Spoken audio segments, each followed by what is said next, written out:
I'm JetGirl777, and you're listening to the Pump Wash Podcast.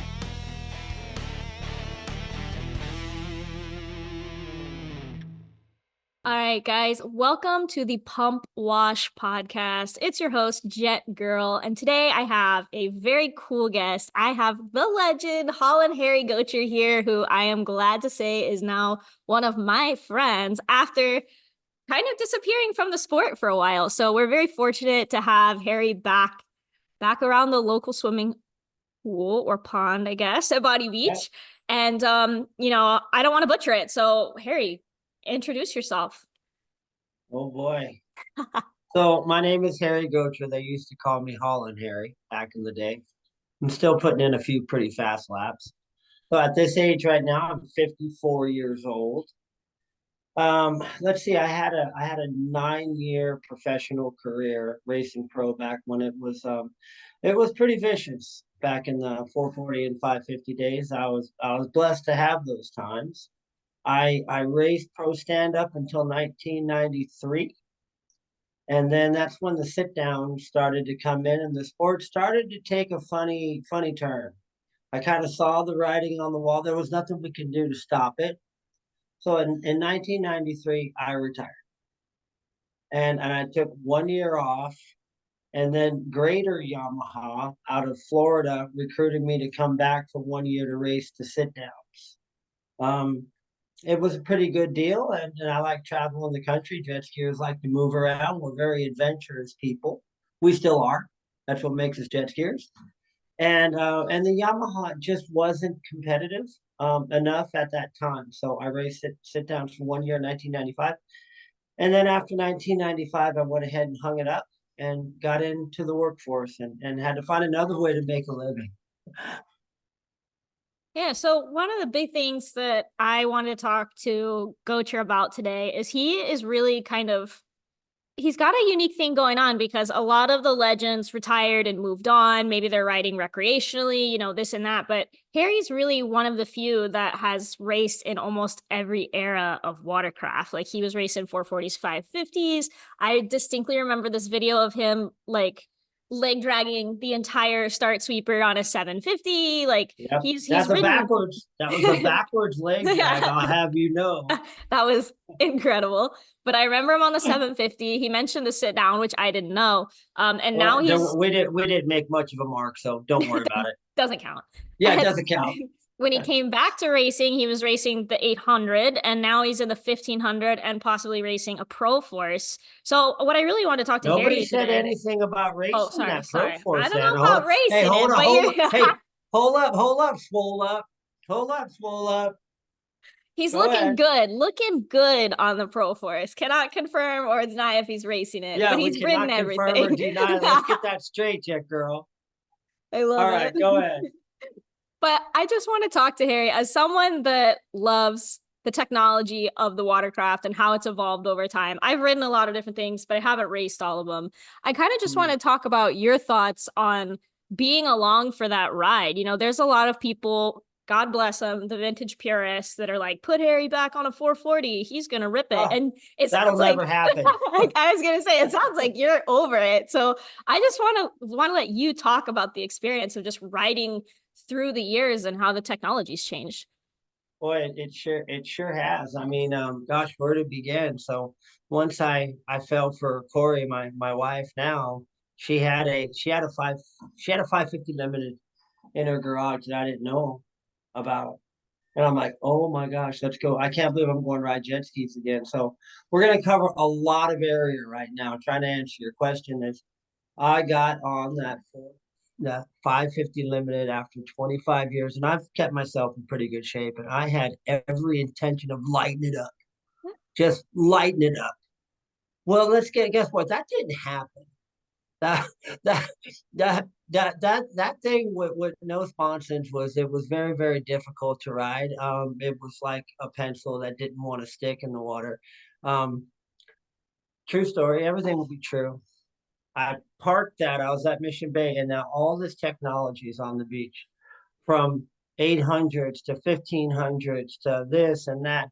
And I just walked down the beach with my lanyard, making friends, and I rode every single thing on the beach. And when I rode that 1500, I just couldn't believe how far the sport has come.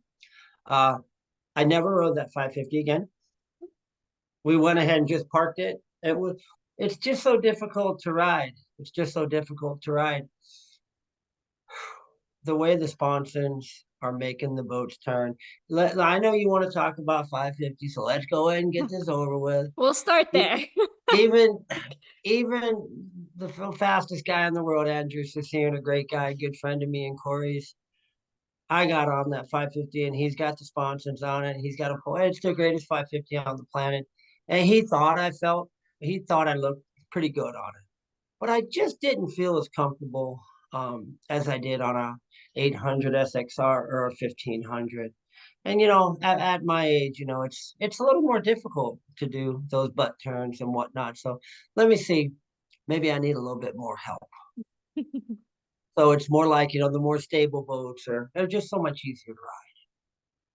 What was the transition like between going from like the 445 50 era to the 750? Because like when I've Good chatted, question. when I've chatted with like Chrissy Carlson, oh my Good God, she question. hated the 750. So what was Good that Tristan question, like for Anna. you? That's a great question. I'm in the same boat as Christy. It had different handling characteristics. The only reason I stuck with it, and this is going to hit you right here, it's the only way that I could keep up with Jeff. Okay, Fair he, enough. he was just. I'm telling you, his skis and his performance. The crystal clear, the best rider ever. That was an unbeatable combination. You just couldn't touch it. But for when that 750 came out, me and Victor were the first people, Butches and R&R Jet Tech, to get those 750s running right now. And I finally had a ski that was faster than Jeff's. That was a big And did deal I for like you. it? Oh, it was like the pinnacle. I couldn't even believe it. I'm like, oh my gosh, I can't even believe this. And when we went on tour, I was telling you a story at Body Beach today. I really was. And when we went on tour and we left the West Coast, I had a faster ski than Jeff. And during those tour races, those 6 or 7, I did very well. I've got the better of them because I had equal equipment and I was actually faster. Didn't like the way it handled, and that's why I was doing that funky leg drag, and Okay, I hear had me to. out. That leg drag was epic. Like I didn't even realize, to be honest, that you had been racing the 750s till I saw that Uh-huh. video. Like me and Chris Haggis from Pro Yeah, Watercraft were like digging sure. out VHS stuff, and I saw you. I mean, it's one thing to like, do a leg drag, but like you leg dragged the entire split or the entire sweeper Uh, all the way to all the the first way. corner. It was a And I right was like, hander. whoa, like that, especially since the 750 handles like a rodeo. Like you Well, were that's why I one did legged it. it.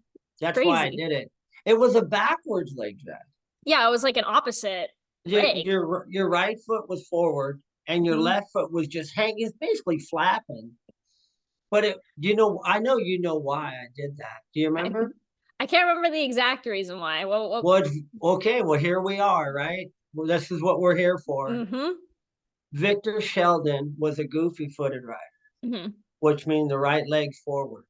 So his right-handed turns were his power turns. Then he leg dragged to the left. So Victor Sheldon never had a weak turn. Mm-hmm.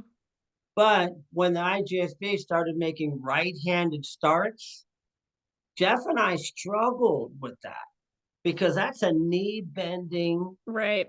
right-handed, wide open turn. When we got to those 750s, they kept coming with these right-handed courses. And I just practiced. I said, I freaking Victor, he's gonna get me. He's gonna get me unless I do something. So I practiced and practiced and practiced.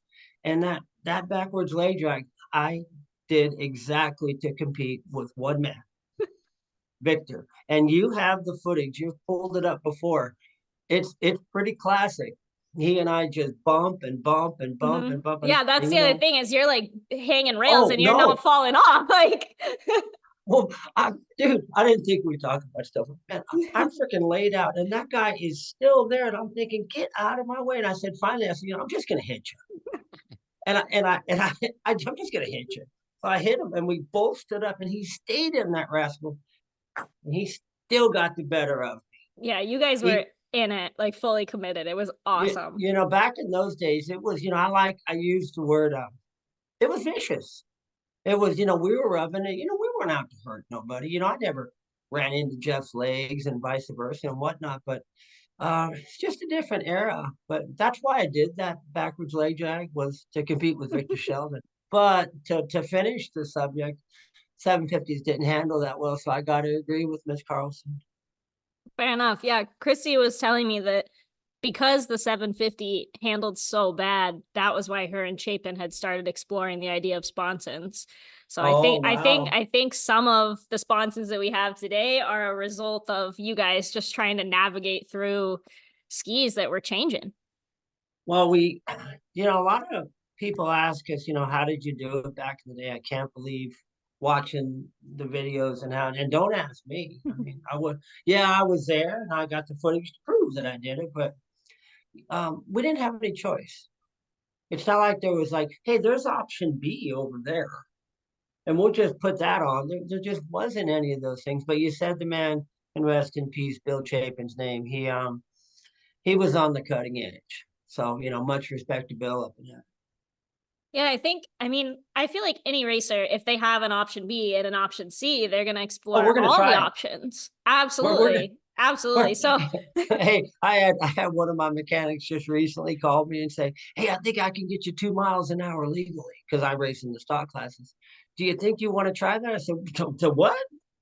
Man, I will chop my sign me left finger. up. I will chop my left finger off to win a race legally if I can, partner. Man, I'll be right off. Yeah, so I think the vintage like purists, they see the old footage of you guys, and don't get me wrong, you guys were on another level to this day. Very few people can match it. But given the option, I think you guys would have used the technology we have today to get the edge on Jeff or Slash or whoever it is. Like you guys would have Absolutely. gone for it. Oh, absolutely. Absolutely. There's no doubt about it. All If it right. was available, we would have done Right. And then moving forward, it. Right? as we get closer to your comeback era, Well, um, who said anything about a comeback? oh, this is a comeback. You came No, back. not in my mind. No, what would you call it then? When you came back to the sport in 21, Yeah, 22? I got the little plaque outside. 21, 22, 20. Yeah, 21, I four think years. 21. Yeah. So When you let's that's not a for comeback? in my mind, it's not. Okay, go for it. It's enjoying the sport again. Okay, I guess I need to be crystal clear about this then. There was in our world, there was no other titles. We raced to be the best in the world. End of story. End of story. So if I was to say, I'm sorry, just bear with me. This is No. my old mentality talking. If it was an overall comeback, I would have went straight for the big boats. I would have went straight to the pro line, and I would be attempting to race the fastest guys in the entire world and going to be the fastest jet skier in the world. That ain't gonna happen. That ain't gonna happen. So I got into racing the vet class, the veterans class. Um, I figured I was all right. Here we go. Here we go. Anna, you were there when I got that ski from that I bought from Haggis, that Pro Watercraft, hmm and it was basically a bone stock 1500, handled wonderfully. But I took that thing to that race. I remember you were there But at at the the nautical, nautical. yeah, that was the Yeah, 800. Yep. it was 800. And everybody says, "Oh man, Coach was racing again. Oh my God, he's gonna light it up." And they're expecting all these things, and I know I'm just racing, I'm just for fun. I'm just carving with my friends, and right. Okay, so that was a lie. Okay, that was like, man, you can't take the racer out of the racer. hmm Okay, but you never want to like, oh, I'm gonna go out there and do this and that. And if you don't, then you have egg on your face and you're egotistical. And I'm far from that. But when I hit that line, Anna, I was gonna win. I was like, I'm gonna show them. I'm gonna show them. Okay, let me tell you what happened. That didn't happen. Okay, that I was didn't happen. there. Yeah, that didn't happen. Then what did happen is I got like 13th out of 15, and I got smoked. Okay, hear me out. As a witness, I was there and that was the biggest line of the weekend. There was like Oh, 20 people, but out of all those people, nobody was taking the log jump like you. Like oh, you were so smooth oh, over the well, log jump. I was like, that is the guy. That's like muscle memory. Everybody else was just oh, like hitting it, falling, crashing, and you were just like butter. It was well, that I do, that I appreciate. Now, I'll tell you something about that line right there. So I'm on the 800, I'm in the vet class. Well, I don't know anything about anything. And they line me up, and I'm on the outside. And it's a combined class with novice lights. I don't even know what novice lights it's is. bloodthirsty, is what it is. Oh well, let me. But watch. I I I don't know nothing. I'm just on the outside, and I'm like, I tell Mike Kirkus, I go, "Hey, dude, where'd all these super jets come from?" He goes, "I don't know, dude. Some names that you might recognize: Coy Curtis, Ryder Wildemer, some of the fastest kids in the world that are pro athletes." And I'm on the line with these guys as a 50-year-old guy, 25 pounds out of weight, overweight. So quite humbling. So guess what? We went to work. That's what And I we, remember from that is like you didn't lick your wounds, but you were like, it's time to work on the ski. It's time to work on myself. Like you were that's in. right. You were like locked in instead of being like, oh, when hang it up, I'm over it. You No were like way. locked in. It was No awesome. way. That I found out that my ski was about 4 miles an hour too slow. And you can acquire that speed legally, and legally is the only option.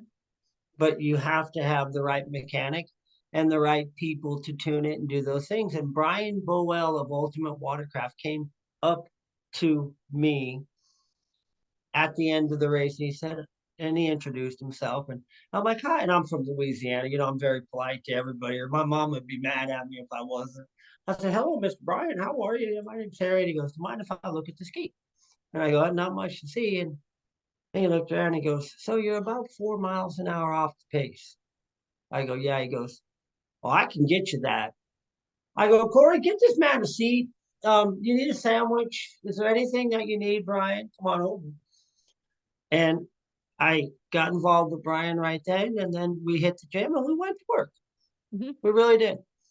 Yeah, you really stepped it up from there to the end of the season, and then almost I That think next, right after that you went to the 1500, and to me that was like your game changer. Like it was. you're in it now. It was. Now, I did the first year of the lights and I did win the championship, but I won it out of, let's say, default because the people didn't show up. But I did win that one. But I was fast enough. But that I raced that 800 2 years in a row, Anna. Mm. And the next year, I was ready. The next year, I was ready. That's when Dwayne Tucker Mhm. of VSS Racing reached out to us and offered some help and with some motors and some entry fees. And hey, let's get something straight here, if you don't mind me just pausing on something. Yeah, go for it. I never paid an entry fee in my life. I That's don't awesome. know what the price of pistons cost. Hell yeah. Okay, I just don't. But I figured this out, like with the quickness. Like, listen, partner, sponsorships aren't what they were. And if Hmm. and if I want to compete and if I want to win, I have to come out of my pocket Yep. and do it. And I did. And I did. If you got to spend some money, you're not going to make money at the sport right there. Hmm. So that next season we did very well. I was even competitive with the Super Jets that next season, and we won that regional title again. So to pause really quick, going Sure, back to what you just said about, sponsorships back then, sure. you also were on teams where they were, I'm guessing, wrenching on your stuff for you. Has that changed as well? Or were you wrenching on stuff back then? Do you I still? never, no, no, no. They kicked me out of all those. I was a very good cleaner. Okay, that's I would healthy. go in, my skis were always meticulous, but I would go and try to help with everything I did, but I was a terrible mechanic. Fair enough. And no, I never wrenched on them then, and I still don't wrench on them now. And I'll tell you why I don't wrench on them now. Because I painted your house. You Hmm. know what I do for a living. Hmm. I work too hard not to go to the beach and my stuff not run Hmm. on Saturday. So I would rather pay Mr. Brian Boel of Ultimate Watercraft. Hmm. And so, no, I don't wrench on him at Fair all. enough. I will tell a great little quick story. Bill Chapin himself, he said, hey, I'll shorten the story up. He said, Harry, you only worry about one thing. No, two things. I said, what's that? And he goes, that throttle and that ride plate. And I said, Bill, I don't understand. And he goes, you take this motor out there and you break it. He did. And he goes, and when you ride it that hard, you're gonna blow the ride plate right off the bat. And he says, if that motor fails, if that motor breaks, I failed you. Now That's a that's good team. strong. Hmm. That's strong right there. And you know what that told me during a race? You ain't worried about nothing, baby. Yeah, that's awesome. But yeah, so I'm not the greatest mechanic. I Fair can enough. do it, but I'd rather not. Fair enough. But the nice thing with the 1500 is hopefully you have a little bit more reliability out of that thing. As far as I can tell, pretty reliable. So how has the Hey, 1500 shift been? look, you're a champion in the 1500s too, and that's a super dependable machine right there. I've never got more bang for my buck. You hit the green button, you put gas, you clean it. I almost wish everybody in my life was on a four-stroke That's a because they're big just so statement. well. It is just because they're so reliable is all. Now, we'll get to my little team and Jack and Mikey, here down the line. But those two strokes, these kids, and even if I ride, you ride them wide open. Well, JB, you ride the two-stroke light goes wide open, and Hmm. that's a two-stroke, but it needs maintenance. Yeah. The four-stroke doesn't. Hmm. Or at least less, A hopefully. lot less, a lot less. Change the oil every 20 hours or 15 hours, and call it good. But and whenever you want to jump into the 15, let's go ahead and Yeah, get let's do into it. the 15, huh? Hmm. Oh wow. So the way that went down is I knew that in the lights class, the Superjet is the ski to have. Yeah. It's just a superior racecraft. It's lighter. It's just I could talk about dimensions, but you don't want to be on the 800. You need a Superjet. Well, Corey and I, we got two regular jobs. I'm not financially loaded, and we can't just go buy a 12 or $15,000 Superjet. So we were gonna sell our 800, but I needed a good price on it. It was my return ski. It's got some nostalgia. It's got some nostalgia to it, let's say, and I want some titles, but it wouldn't really sell. So Dwayne Tucker, once again, called that winter and he said, how's your training going? I said, oh man, I said, sheesh, we're riding hard, feeling good. I'm in the gym. I said, but the boat won't sell. I don't know what we're going to race. And I said, you still got that 1500, right? That you bought. I'll think of the man's name in a moment. And he goes, yeah. He goes, I don't ride. It's just sitting out back.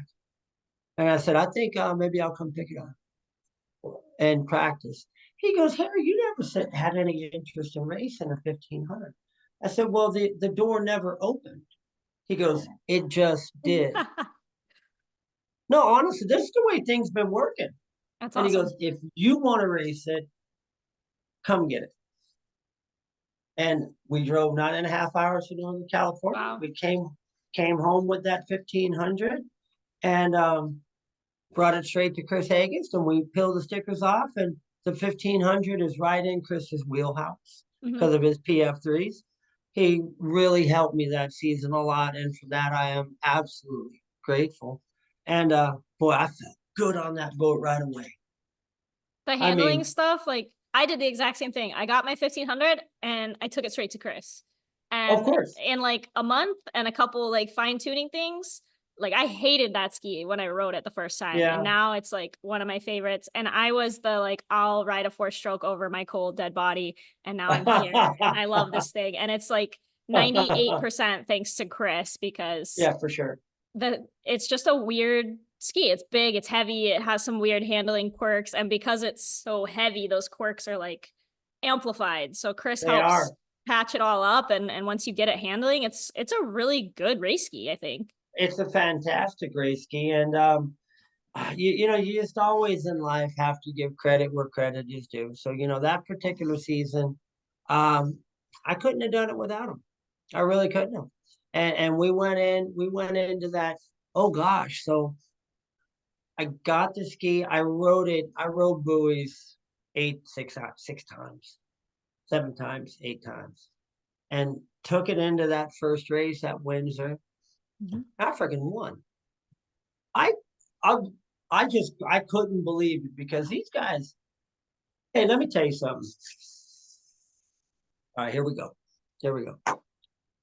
Yep, I've said this to Tommy Bonacci, Chris Fischetti, some of the old schoolers.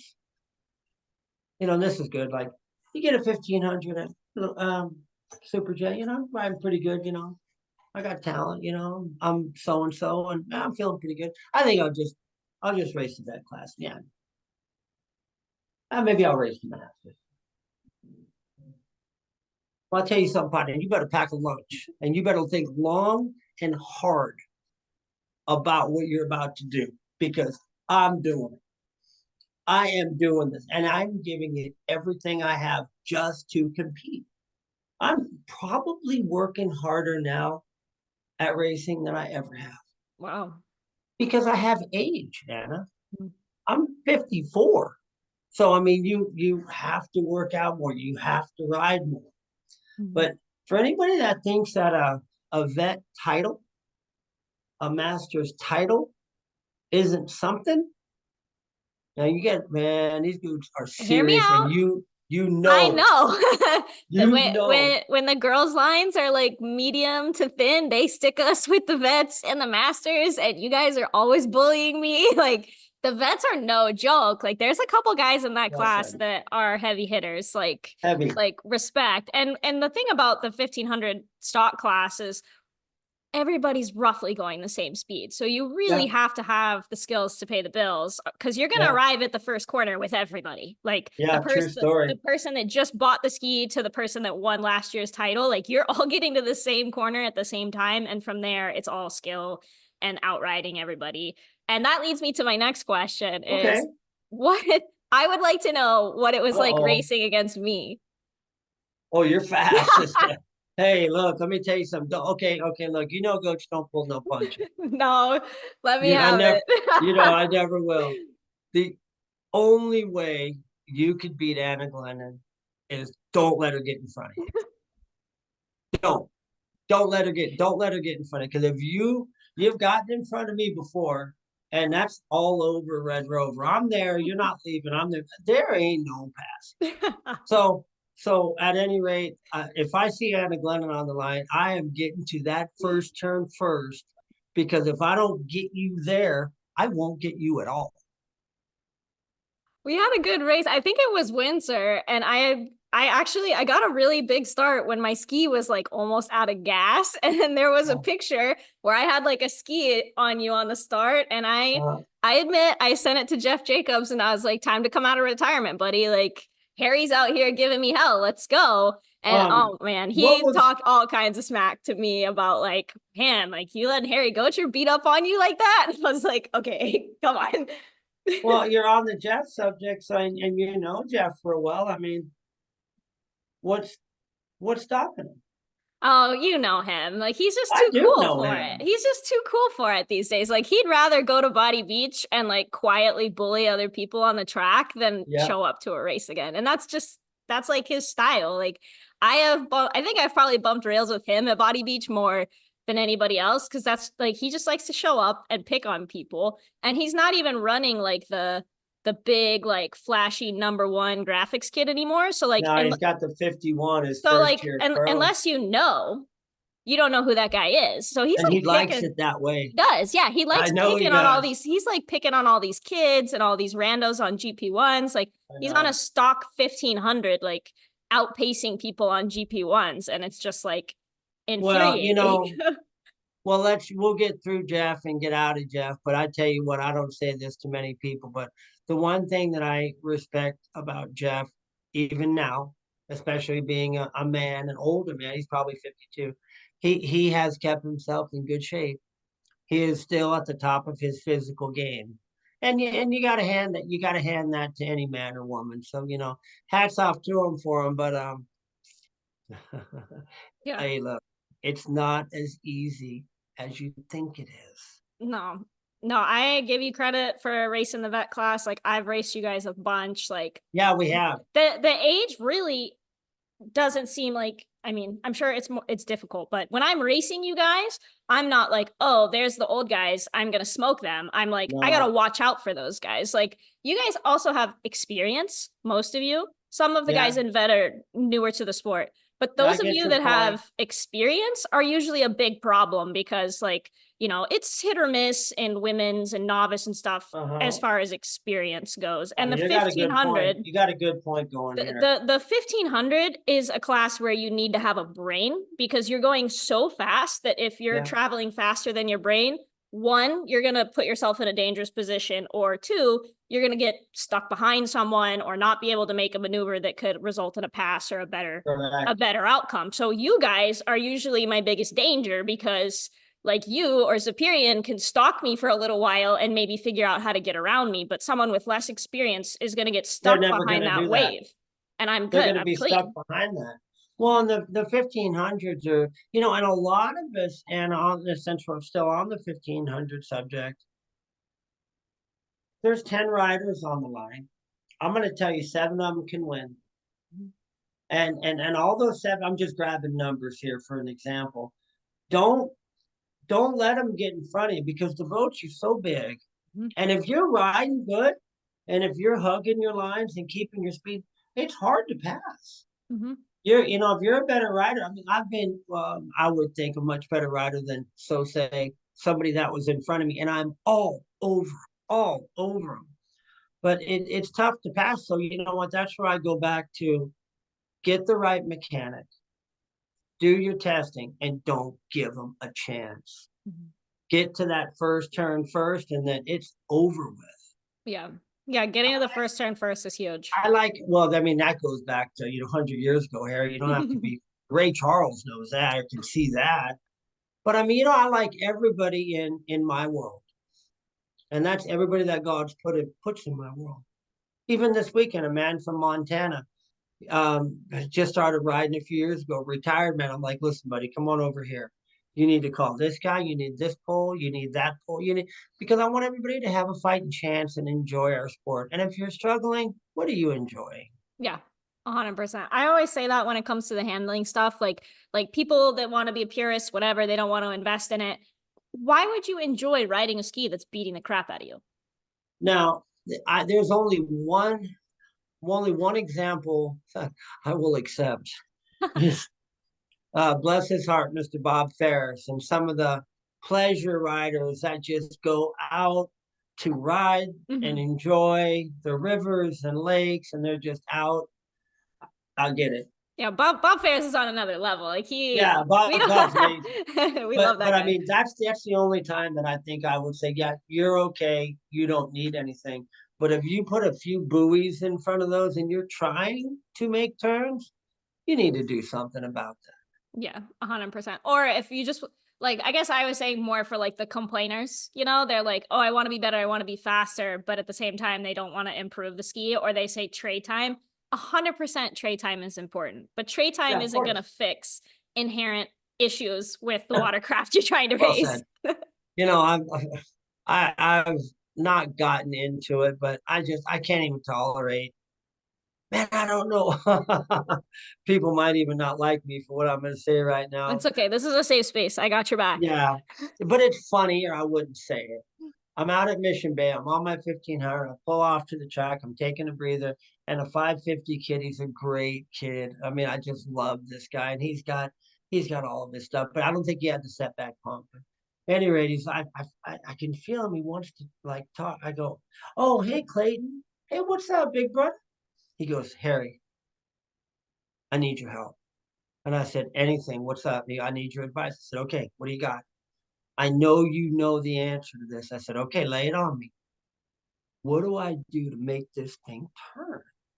And I go, sell it, sell it. That's what you need to do. You need to sell it.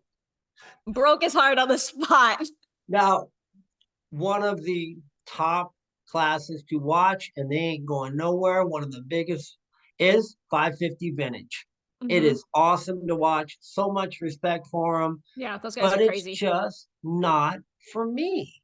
Yeah. I mean, I got little pictures. I already did that. I got them. They're all over the Been place. there, done that. Yeah, I did that. Now I'm going to try something else, and then now I'm moving into possibly a different era. But Possibly. this I can tell you right now, I have never enjoyed jet skiing or the sport of jet skiing more than I am right now, me and Corey. That's awesome. And because of the team, right? That was the other thing we want to talk about today is like you're like building next generation right now is kind of your new thing, which I kind of heard inklings of it. I've seen the trailer, I've seen you guys at the races, but I didn't realize this was like in like a lot more official context. So I'll let you kind of talk about the program you have going on right now. So it's not my program, it's God's program. Okay. I didn't plan any of this. Mm-hmm. I didn't. We just show up and we're nice to people. You know, you're just supposed to be nice. So when we moved to Havasu, we met Greg Cobb and his son Jack Cobb. They bought my old 800, and we started just riding together and enjoying the sport and going to Body Beach. And I'm giving Jack some pointers, and that was good. And then we met the Thriver family that owned Victory Lane and their son Aaron. Yep. And next thing you know, these three families were at the beach together. And I'm working with these two kids. I have one rider, Jack, and now Aaron starts showing up and he's got talent and promise. And next thing you know, then Corey was actively going to race last year. I was going to race CX2. And now it's like, wait a second. Now I went from Haulin Harry, the ex jet skier, maybe trying to ride fast again, to Coach. I love Coach. I it. do too. I do too. Now I'm sharing everything that I know, about the sport and lines and parts and things with the younger generation. And man, it is well, this is very important. So then I get a call from Dwayne Tucker, who I always talk about Mhm. VSN. And you maybe don't know this, so I'm going to let you know and everybody watching. So he says, Harry, you and the kids look like you're having so much fun and they're getting so fast. I go, I know, man, it's super fun, Dwayne. I go, not only do the kids dig it, the parents and the grandparents are like coming to Corey and I like, listen, the difference is amazing. And it's very gratifying, and it's very gratifying. And Dwayne says, how are you guys going to get to the races? And I go, come on, Tucker, trucks and trailers, little trailers. He goes, no. He goes, but you're a team now. I go, okay. He goes, I got a 24-foot enclosed dual axle race trailer sitting out back. I'm You check not this guy's doing, backyard. He's got all kinds of stuff. dude, his backyard. I've been there. Oh yeah, he's a jet ski enthusiast. He Love it. he loves buying things of value for jet skiing, and he had this trailer that he actually bought for his business, his countertop business. And he knew it was a nice trailer. And then when it got delivered, he opened the back and he goes, oh no, no, my construction guys are not going to see this. It's got cabinets and winches and water tanks and generators and air compressors, everything. So we drove to Northern California and we picked up this big, beautiful trailer. And we worked last winter with Jet Lift Oh to yeah. put a super killer rack system in it. Once that trailer showed up, in my mind, we were really officially a team now because now we get together on Thursday, we put the skis in and we show up, awnings, tents, the whole. I want these kids to have the absolute professional experience. And our pit canopy on the beach, it's legit. Yeah, it's It got it the trailer's like got everybody's names on it. Like it's cool. It's a really cool setup you got. yeah, and I tell you what, this oh boy, Anna, you know me, I always speak from it. First race, Jack shows up, never raced a day in his life. Parker, first race on the 800, totally Mhm. out under horsepower. Bad start in the first moto. The second moto, he whole shots the super jets. and wins wire to wire. Love it. Okay, look, people are like coming trying to, here, Isaac, get away from me. I was like, don't even touch me. Hold Like your breath. I've never had children, and Corey hasn't. We haven't had kids. We don't have kids. And man, when that boy came across that finish line, girlfriend, I lost it. And then to see the mom and the dad in the water hugging the boy, that was it. That sealed the deal. It's just like any little things that I've done in the past doesn't really matter, as far as maybe going forward. So we're still out there at Body Beach ripping all the time. We were there yesterday and today, and it's the winter time, so we hope to have a good season. The kids are flying. Yeah, what I think is cool about what you're doing is, in my experience, my dad and sister and I got started, and there's something about the sport where people just really want to keep everything to themselves. Like everything is like a secret and all these techniques and this and that. And it's really hard to get people to just help you out, just to figure out where you're going, what am I doing, stuff like that. And we have encountered some folks that were helpful and helped us Yeah. along. But, one thing my dad always did was just, help people out. Like somebody's ski's Oh man. broken and he's trying to fix it. And I'm like, Dad, I got a race and you're helping so and so tune their carbs. Like that, I think that is just the kind of people that we are, is like to us, we're like, we want everybody to have a good time. And I think there's a greater group of people that, and I don't think they mean ill by it, but they're like, Right. they want to win, they protect their secrets. And we have secrets that we want to protect, but Yeah. we're still, for the right people, we're open and we want to help and we want to support. So there's not a ton of that going on in our sport these days. And there's not really factory teams and team No, support there's anymore. not. So to see They're you, all they're all individual. it's just groups of You people. know, Well, and So, you know what? Of course, there's nothing wrong with that because this group wants to park here, and this group has their mhm, own set of folks, and for the most part, there's waves and camaraderie between the teams. But yeah, I mean, I'm feeling you like in the heat of battle, like if Brian Bowell wasn't there and I pushed my ski into another camp during the races, that might be a. But I believe that's just human. You know what that is? That's competition, honey. yeah, 100%. Now if we're at Body Beach, middle of the winter, there's no races, things are different. But I mean, let me hit you with this. Feel this. Yeah, it's like that. Competition brings out the best and the worst 100%. in people. Okay? In people. You already know where I'm headed with that, and you already feel this. Hmm. Now, easy to be a good winner. What do we got? 4 motos, two on Saturday, two on Sunday. What do we plan for? Win all 4 motos, get the trophy, kiss the girl. Yay. A lot of times those don't happen, do they, Anna? A lot Yeah. of times things break. You get bad calls. You got hit at the Riviera. All right, things happen.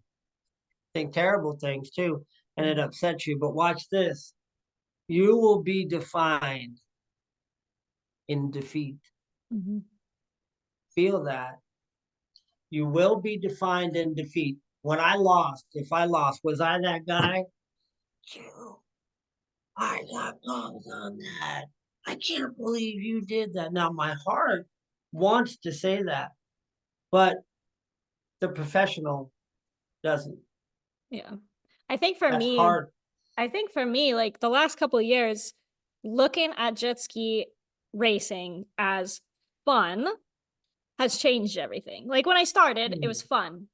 When I got to I'm the glad you're headed down this when I road. got to the middle of it, I cared way too much about winning, about what other people on the internet thought about me and how I was doing and how I looked on the ski and what everybody else was saying. The last 4 years since I moved to Havasu and have just been, riding at the local watering hole, hanging out with my friends at the races, my attitude has changed. To be completely honest, I love winning, but at the end of the day, it's a trophy. Yeah, And I'll still go to work on Monday and I'll get yeah, to ride my jet ski again on the weekend as long as I didn't break it. And yeah, since I took on that mentality, all of a sudden I'm so much faster, Harry. Really? I Oh, am we don't so need much you. faster. Well, they don't need you any faster. I'll tell you that. But the results come because the mentality changed. Like I'm not wound so Okay. tightly about a plastic trophy. I'm just riding I, and having fun. I'm so glad you brought this up because you really hit on something powerful here that a lot of people don't know. And I couldn't agree with you more. Is I wanted these first 3 years that I came back, I really wanted to win so bad and just show myself. I don't need to prove anything to anybody, but I wanted to prove it to myself. That's why we do this. Come on, Mhm. man. But I wanted to win and I wanted to win those regional titles so bad. And I did, but I was so caught up in this race mode. This Mhm. That's all I know is one way to do this thing. Now, when this is just me, and it's a lot more people, but I want to be political. When you sign on the dotted line race, and you sign a lot sooner than the first race, you make a commitment 3 months before that. But when you decide to race, it changes. It's not as fun. Mhm. Training isn't as fun. Riding isn't as fun because you have this anxiety about I gotta perform in 3 months. I gotta perform, me and my sponsors. Now, these last 2 seasons, last season and coming up this season, I have no obligations to race. Mhm. Will I? Maybe, maybe not. But I'm not ready. I haven't clicked that gear to say I'm going to set the world on fire. Mhm. There's a lot of anxiety with racing, and I just would rather have more fun Mhm. than have that anxiety. I think the real turning point for me was I was kind of already on that track. Like I'm having fun, I'm going fast. And then all of a sudden it dawned on me one day that I Okay. go down to Body Beach and you got guys like Jeff Jacobs who are older. Mhm. He's not riding all the time. He's not racing all the time. And he's still a problem for me. Someone that rides every freaking day and goes to the gym. And then I go to Yeah. world finals and there's people like, bless her heart, Yuki Kokume, who's Yeah. an older gal, and Yeah. she will eat you alive. It- It occurred to me that it's not about the gym and this and that and the KT tape and the diet and all this yeah. stuff. Those things help. But at the end of Okay. the day, it's here and it's here. Well said. I'm just It saying. is. It's almost more mental. We're all strong. It's almost more mental than it is anything else. Yeah. So that But was it it for can, me. And then it was all fun from there. And then all of a sudden it was like, oh, we're gonna go race boats and be on the couch otherwise, on the couch yeah, and show up and race. And I still had it in the tank. you So it was did. like, Hey, you okay, ready? this Listen, is manageable. hey, bravo to you. And I know we could do all other segments, but the sport of jet skiing compliments you on your accomplishments with that boat thing. Thank It's you. really incredible, and it's not going unnoticed. I mean, I've heard people say, maybe you ride fast enough, maybe you can be like Hannah Glennon. That's I mean, awesome. come on. So you've made a wonderful. Listen, I just want to tell you, we're all very proud of you for that. And I Thank don't you. want this interview with this old bald-headed guy to go unnoticed. Your accomplishment. Thanks, Harry. That means You're a lot. welcome. Racing Yeah. against people like you has helped me get to this point. So thank you. Well, you're wonderful with your media presence, and I think that's something else you and I had discussed talking about was now we have media and social media and Yeah. Facebook, Instagram, to where back in our days, that didn't exist. I believe that was something you wanted to discuss. Is that still something that's pertinent or not? Yeah. Yeah. I'll bring it up really quick. Yeah, In some of my other interviews with like, I've talked to Victor Sheldon, I've talked to yeah, Ripper, they brought up to me, which it didn't occur to me because, as long as I've been racing, there's been social media. You guys didn't have social media back then. Stuff that went on came out in Splash a couple months later, yeah. so I think that's really interesting because there's a lot of stories and things that there was no iPhone footage of, no sneaky footage Hey, of. it's a good thing. Exactly, exactly. So, I think that's interesting. And you're a pilot that's come from the no social era to now an era where, to be completely honest, you can't get sponsors unless you're cooking on social media. So I was kind of curious Bingo. what you think about one, the difference between the two, and then how have you been adjusting to having to get more involved on social media? Yeah, well said. So I think they adapt. You have to adapt in life no matter what the heck it is. We don't have magazines anymore. I mean, when I first met Corey, I just opened up a Facebook account after 25 years. And that's why I wasn't in touch with anybody, is I really didn't know how to. I wasn't involved in any of that. But you have to adapt to this to where I'm telling my writers, my kids all the time, man, hit the social media post. We've hired we didn't hire him. He's part of our crew. Greg Cobb is Jack's dad. He does cinematography. I reached out to Rachel Hankins, who's a local photographer here in Havasu. She is our team photographer. One other thing, and I'm a painter and I'm a hardworking guy. Is delegate. I'm not an IT guy, but I tell you what, I can find somebody that is.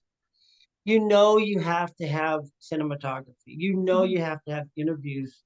You have to have videos and drone coverages. And the more of those things that you can come together, as you are living proof of this, that's what sponsors. When I get the kids like it, man, I'm flying, man. I say, yeah, you are. But where's your media content? Mhm. This sponsor isn't going to sign a check to you because you won first place these days. You have to have a following Mhm. on social media, Yeah. and you have to have something tangible for him to sell. Yeah. I love that So, you say that because so many people in the jet ski industry are quick to complain about there's no sponsorships, there's no support. But I think part of the reason it's broken is because we have so many jet skiers that are just like this. Just put oh, them, sign me a check, put it in my hand. But the thing is that's advertising dollars. And if there's no value, why would they bingo. spend those advertising dollars? You're a billboard. If your billboard is facing not on the highway, why would they want to pay for that, you know? I'll not plug a couple, but Tommy Bonacci and Jet Trim. I know them both personally, Tommy and Frank Walsh. And when I go in there for the PF3 and the mat kit came and and I asked for the invoice. And when there was no invoice, I go, time for me to earn it. Mm-hmm. And Frank and his wife looked at me like, what? And I go, no, now it's But time for it's me to, sad that they say what? uh, They shouldn't have to. They should be like, well, "Oh, thanks. That's great." It's like they're well, shocked. uh, Bomber's given out glasses and some gear to some very prominent athletes. Let's just say that. And they've got nothing in return. Like Mark Gomez yourself, but Mark Gomez is a wonderful example. Mark, you'll give Mark something. You may even help Mark, financially with a little something. You're going to get the bang for your buck out of that guy Mm-hmm. because he's going to be airing that content. But as you well know, way more than me, that content takes time. Yeah. That editing takes effort. It does, and you know this. So you know what? If somebody's going to send you a little check for 2 grand, buddy, you better work for it. Yeah. It all And comes it's down in to media, value. and it's in Yeah. media Yep. Yeah, it all comes down to value for me. So, when value. someone's helping, either it's, a part or it's a check, that's a number. Yeah. And that sponsor expects to get that value back out of that investment. And So, shouldn't he? exactly. So that's why I get a little beefed when I see all these jet skiers complaining about sponsorship. And I'm like, well, what are you doing to earn it? What Well, you value know are you what? Let me. producing? I want to maybe help you. You're in the same thing. I don't want to say younger generation, but back in our day when we needed financial help, which is so tough to find. But nowadays, I anybody kind of in the industry, let me call Lojan. Let me call Tommy Bonacci. Those are some tough sells. Okay. What I mean, I had a lube shop, Victory Lane. Mhm. VSS Racing. VSS Racing isn't a jet ski racing team racer. It's a countertop company. Okay, Air Ads International. It's a different company. We got Giddy Trek coming, but you're picking up where this is. None of them make jet ski parts, Yep. but what they do support is what we are doing. Mm-hmm. And Yeah. it doesn't have to be a jet ski business, man. I Mhm. mean, look at Corey Curtis. I think it's Fernando's Demolition, a plumbing company. It's anybody that you know that wants to support what you're doing. Reach out to other companies, people. Mhm. Other companies, they need tax write-offs, Yep, but looking exactly. directly into the jet ski sport is tough. Well, you and every other jet skier that signs up for a race is also knocking on Blosian's door. So why would they pick you out of 1,000? So they're Big just time. maybe not getting creative, I guess. But Yeah, maybe yeah, you're not. right. But you know what? In the sponsorship, and I don't know how close to closing we are, but when I first decided I was going to race that first year, I called Ron Lachine at Maxima. I go back a long way with Dogger and his father, Dick Lachine, God rest his soul. And he's like, Harry, man, I see you're putting in the laps again, dude. Oh my God. I go, yeah, dude, I know. I call him back and I go, hey, I'm gonna race it. And he's like, Harry, really? I'm like totally excited. And I go, and I'm gonna need some lubricant. And he goes, and I got you, bro. He's in. No. Well, I go, great. And he goes, 50% off. And I went, what? And I was literally upset. Just bear with me on this because you know where I come from. We used to back the truck up. I mean, the whole van, Yeah. just like throwing stuff in. I didn't realize how different the sport has changed. And if you have to buy the product anyway, 50% sure the heck helps. So, Blosian is discounts on things, Maxima's discounts, but nothing's a free ride anymore, Sunshine. Mhm. Oh, I sure wish it was. Yeah, I think that's something that I'm probably going to talk about in other podcasts. But Uh-huh. personally, I think sponsorship has gotten kind of broken over the years because nobody's really doing the value program anymore. They're taking a sponsorship at 15%, paying for the product. And then why would a sponsor ever write a check or give someone something for free when they have an army of people taking a True. discount and doing all their advertising for them? So, a lot of people like to say, the sports declining because of this person or that person or sit downs or whatever. And, I think Uh-huh. there's a lot of different things that are happening. And I think that the kind of like handouts generation, I think like if they change a couple things and get a little creative and work hard, the money is there. I can speak to it. The money and Yeah, sponsorships sure. exist. So it's all about the approach and building something online that creates value. Like you can't be a boring billboard and expect to get paid. That online presence as you're living proof of it. Man, it's crucial. Mm-hmm. It's just crucial. And you can get thirds, fourths, and fifths, but represent yourself well, Mm-hmm.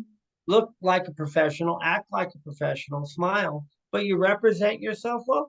Hey, a win is just a little bonus. Like back in our days when we won, if we needed to win, that's where our checks were signed. Right. It was like, hey, I won this overall world title or this and that.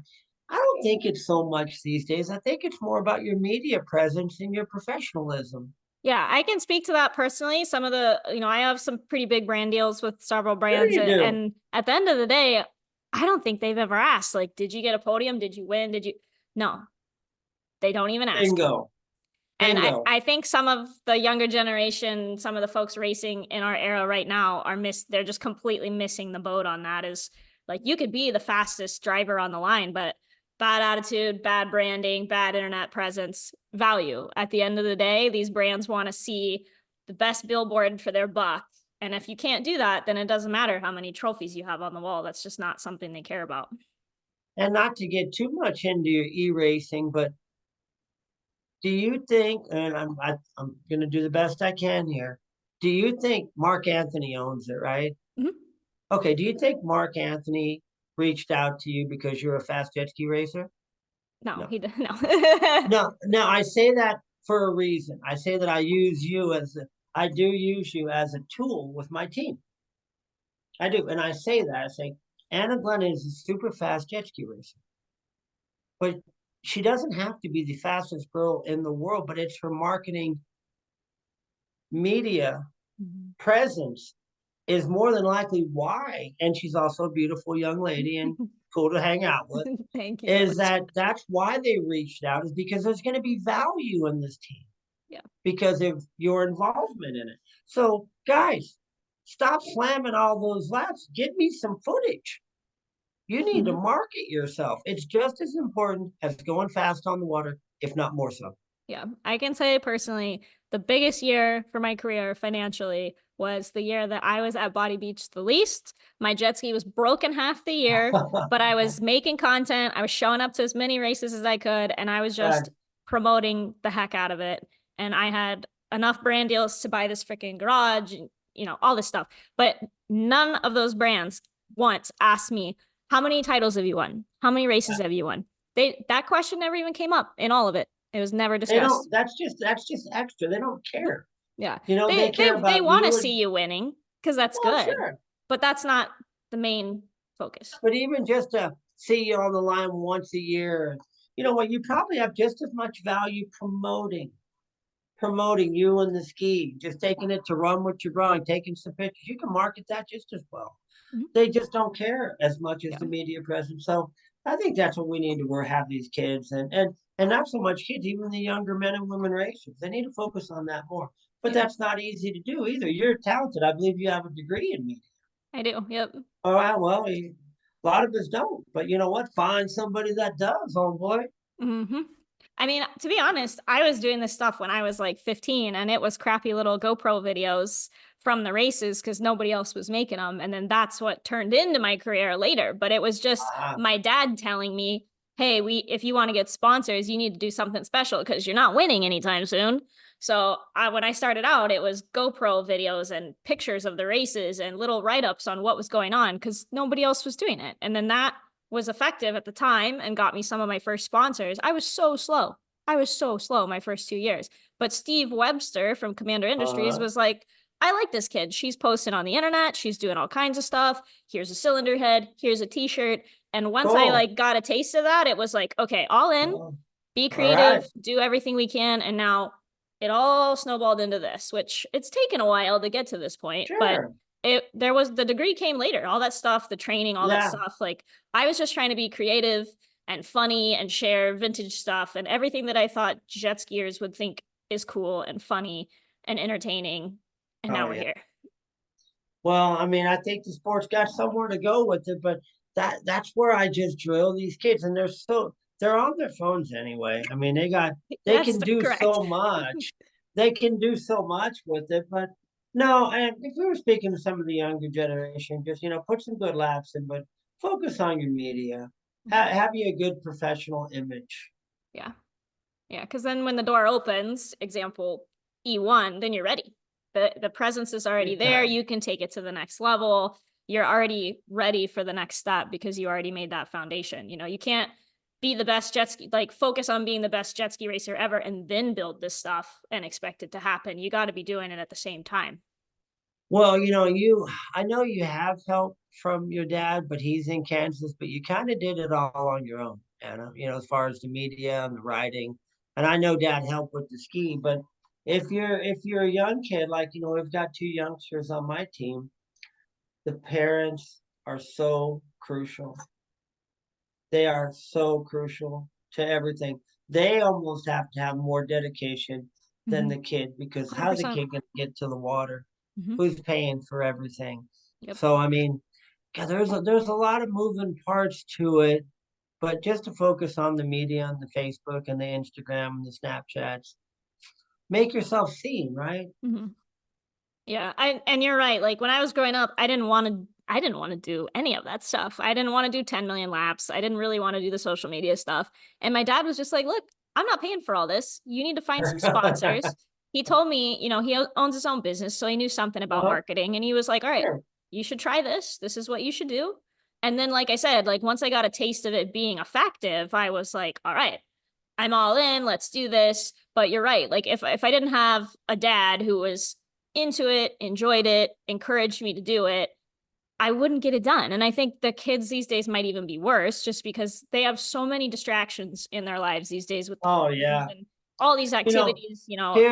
here's a little tip that what I'm doing as one of the old guys in the sport, but I get a lot of compliments on doing it.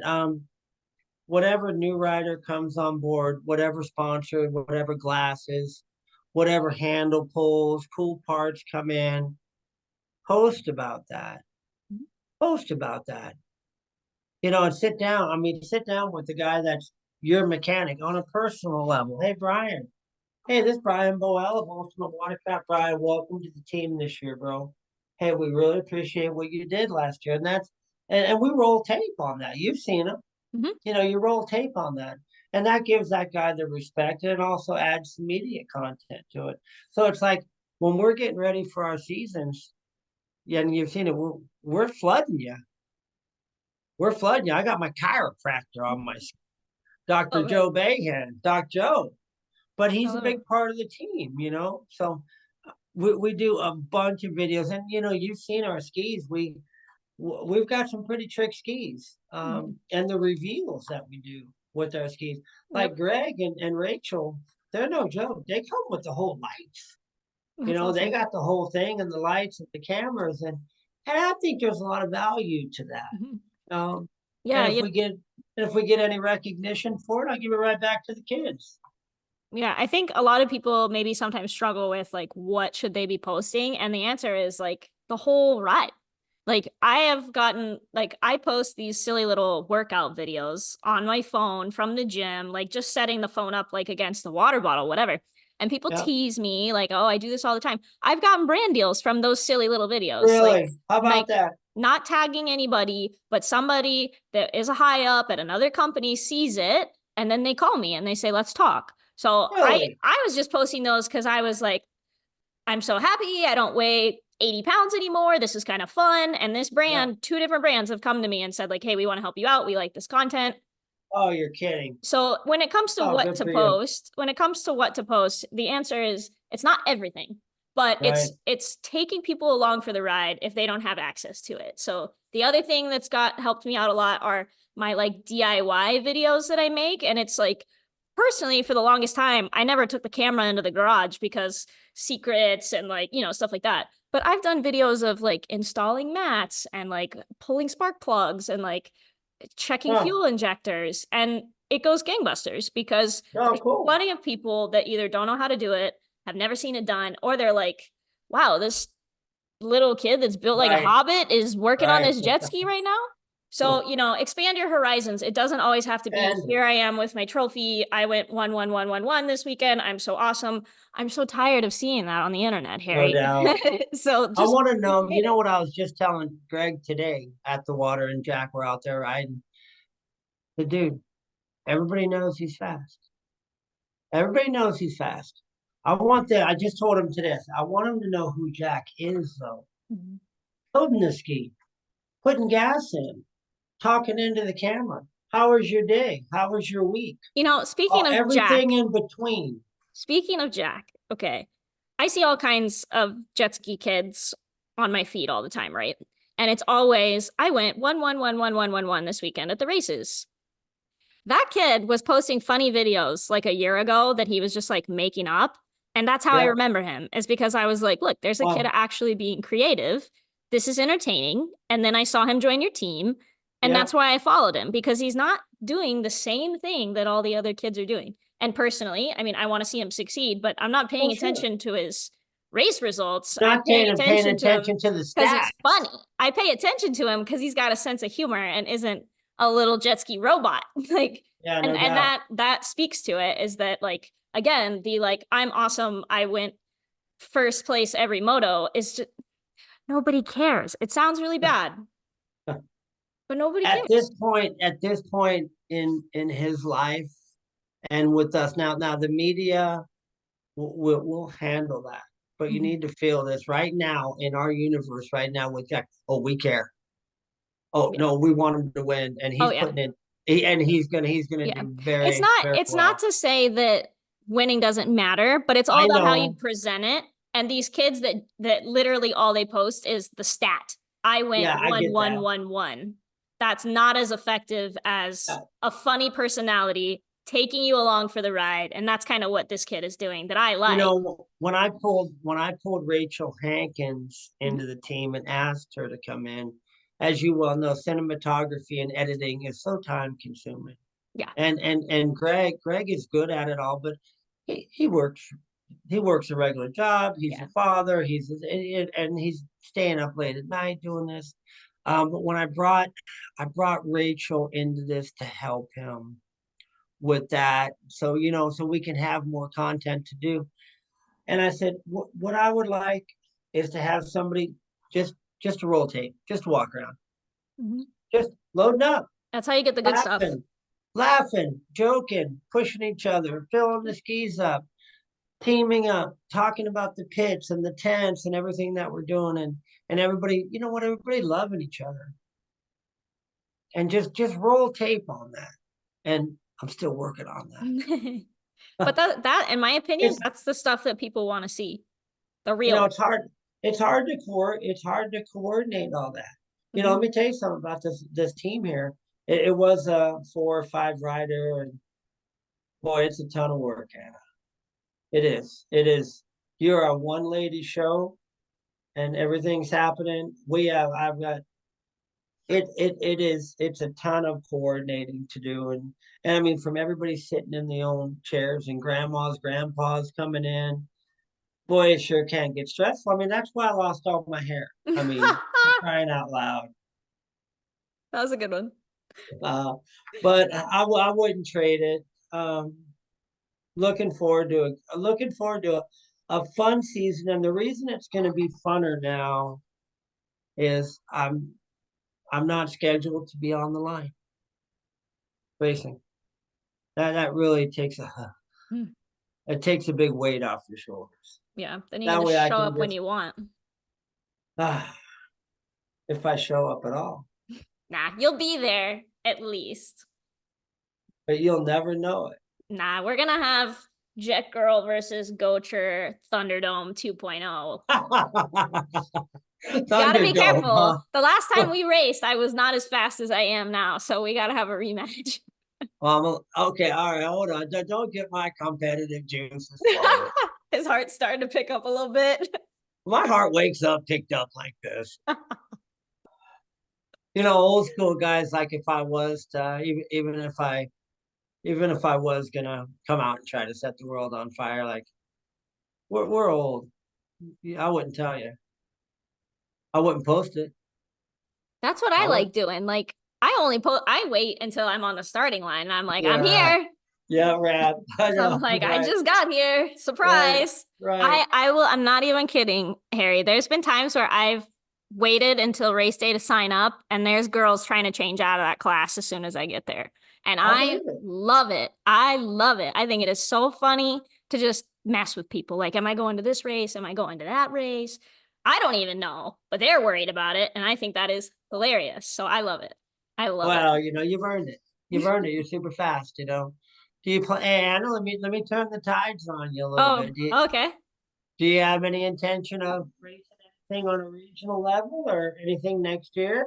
I'm definitely going to be racing jet skis. I don't know when and where. Uh, I have a really big brand deal with OnlyFans that included yeah. getting this super jet that's here. This is the first time I've talked about it. I saw it in There's the a super jet background. back here now. Yep. It's actually I'm partnering with JB. He wanted to race it Oh, too, so I'm running a 97, like our joint numbers together. so I saw 97 back there, but I wanted to keep it quiet. I No, know you're a no, pretty no. private We'll lady. I break it saw out. it. We'll break it out. But Hey, yeah. can I just throw this at you here? Because Goacher likes to ride all of them. Oh, you want to ride this one? No, I'm just about to show you some. Yeah, Okay. absolutely. Um, I like to ride them all because I'm a jet ski fan. I'm a jet ski enthusiast. I know you're gonna attest to this. Listen, folks, every single stand up has a different riding style. Mhm. It's a different body position. The super jets are leaning over. It's a lot of straining your lower back. The 1500s are down. It's a lot of upper body. The GP1s and the PF3s, you wouldn't believe what it does to your legs. Mhm. All of them ride differently. My opinion, the Superjet is you have to be some of the most talented riders to ride those skis because you're leaning over. It's a very fundamental Mhm. jet ski. You have to, the 1500 will plow through a bunch of stuff. The GPs and PF3s, they're going to plow through it.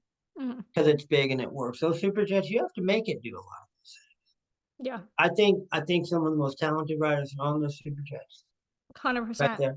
I I truly used to do. be my dad used to call me Princess in the Pea. Like, I would find the smallest thing on a ski and point it out and be agitated by it. Like, a sponson would be, like, a quarter Oh, inch cool, kicked out or something, and it'd drive me nuts. cool. Later in life, again, coming back to my fun era, I just ride. And I work with the Well, ski. I whatever the ski's doing, I try and work with it. That changed everything. Like right on. I can figure pretty much anything out now because it's just a jet ski, give it what it needs, and you can ride it. Before I would get on a ski that had different sponsons on it, I'd be like, get me off this thing. I don't Yeah, want to ride it. But now, like you said, I'm a jet skier. I like to identify as a jet skier, not a jet ski racer. I'm a jet skier that right likes to on. race Right, I like because that. I I can just I want to can do it for identify with fun. that. Racing's not my whole identity. You know So that whole. I know you're headed down the road, and forgive me for jumping in, but man, if we can just stay with that fun factor, I mean, I try to tell them, I know you want to win. Mhm. You've worked for it. We're prepared. You're either prepared or you're not. You are prepared. Man, don't get too bummed out if you don't, though, bro. Try not to. I know it's easier said and done. And listen, I'm dealing with 13 and 14-year-olds right now. Yeah. Bear with this. I mean, I'm talking about kids coming off of the track crying. Like, how do you coach that? Yeah. I'm so sorry, coach. I was like, dude, oh man, you did so good. I mean, but if you just try to stick to the fun of it, it's easier said than done. The Yeah. fun's where it's at. If you can, 100%. if we can find a way to, if I could find a way to teach that, gosh, I would. It's hard to teach, and I think some of it just comes from the environment. Like, clearly, you're providing them a good environment. They're gonna get in tune with that, and I think they'll settle in and get into the fun of it. For me, it was all about environment. Like, now I'm jet skiing just with my friends all the time. Like, I'm not, Yeah, locked into some crazy world championship training program. I'm just no, having fun with my friends and going to see a trainer that I like to chat with when I'm working out at the gym. It's that all fun. that crazy world championship training program, I know it all too well. Mhm. That'll wear on you. Yes, exactly. I'm not even talking about the body. No, That'll here. wear on you, right? Yeah, big And let time. me tell you something right now, which we didn't touch on, Miss Anna. And those points championships, that's a 5-month deal. Mhm. 22 motos overall, one class, 22 motos, 4 different venues. I never planned on being it's a regional level, but I never planned in being in any points battle. Mhm. But when you are, oh boy, it's I look really cool, like on the inside. Oh yeah, I think I'm a few points ahead. Ain't no big deal, bro. You're sweating. Well, I'm not sweating, but I want it real bad. Like I don't want to be in a points battle. It Mhm. really changes things. It so takes the fun. I wish I just would have almost got my ass just handed to me and been out of the points race. Now, this is a funny thing. Last year, when I raced a vintage X2. Mhm. You remember that? Yeah, it was sick. 650 limited. It was awesome. It was totally fun, focused on the team. These dudes are fast, dude. Every single person in every class that you get into, this ain't their first rodeo, son. No.